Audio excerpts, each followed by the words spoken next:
How to pay Atome with Instapay. Now this process is very easy and straightforward. As long as you follow along, then you should don't have any problems in the future. If you first decide if you will be using the add-on as a web version or through their application. If you're using the app, then make sure that your add-on is updated to the latest version.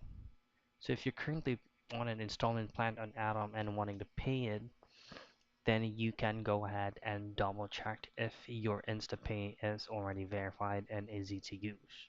You just have to tap on your current add-on installment plan, and then in there you will have an Instapay option as a payment method on your installment on your add-on application or bank. Now you can even try to scan a QR code. Just simply tap on the QR link from the Atom application and then scan it over to your Instapay. And that's it. That's very easy and basic for you to be able to pay your Atom using your Instapay.